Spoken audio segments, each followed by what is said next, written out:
आज अम्बेडकर जयंती का मौका है, क्या कहेंगे?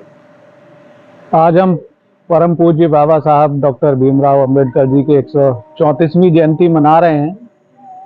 और ये बाबा साहब का जो मिशन था कि जो आज उनको एक दलितों का मसीहा कह के संकुचित दायरे में किया जाता है, लेकिन वो उनके लिए बहुत छोटी उपाधि है।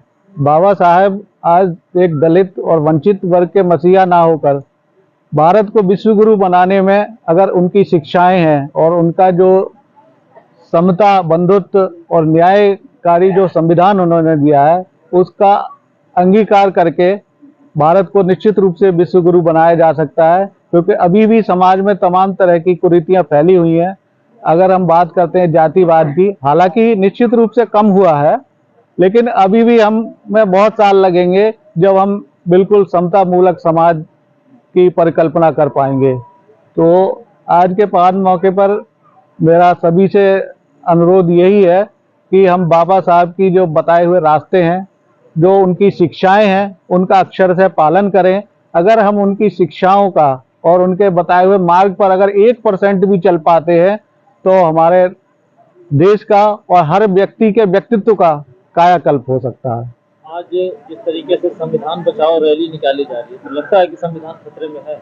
ये बिल्कुल संविधान खतरे में है। जैसे कि हम बात करते हैं, आज सरकारें सामंतीवादी प्रथा की ओर जा रही हैं। हालांकि ये मंच नहीं है सरकार के विरुद्ध भी कुछ भी कहने का, लेकिन जिस तरह से जो सरकार प्राइवेटाइजेशन की तरफ जा रही है, तो उससे निश्चित रूप से संविधान को खतरा पैदा होता है।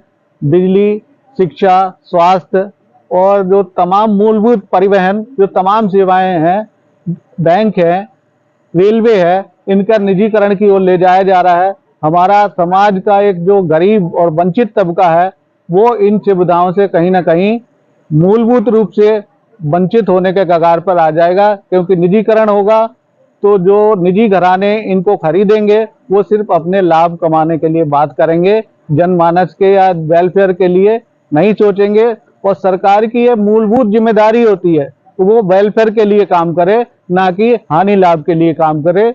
तो सरकार की जो आज मानसिकता हो रही है वो लाभ कमाने के लिए है। जैसे अगर हम बिजली विभाग की बात करें तो बिजली विभाग में जिस तरह का जो दौर चल रहा है कि आज हमारा जो बीपीएल है, जिसको हम बिलो पॉवर्टी लाइन अपना उपभोक्ता कहते हैं, वो बिजली का आनंद ले पा रहा है। लेकिन अगर ये प्राइवेटाइज हो जाएगा तो जो हमारा संपन्न वर्ग है उसको हो सकता है कुछ सुविधाएं बेहतर मिल पाए, लेकिन जो वंचित समाज है वो मूलभूत सुविधाओं से दूर होता जाएगा। आपने देखा होगा कुछ समय पहले राहुल गांधी ने संविधान को विरोध कर रहे थे, आज वही राहुल गांधी संविधान का किताब सर पे लेके घूम रहे हैं। देखिए, इस मुद्दे पे मैं कुछ नहीं कहूंगा, वो उनका राजनीतिक पैंतरा हो सकता है, लेकिन आज कहीं ना कहीं सबको ये समझ में आ गया है कि संविधान है तो देश सुरक्षित है। अगर संविधान असुरक्षित होगा तो हमारा देश कहीं ना कहीं खतरे में आएगा।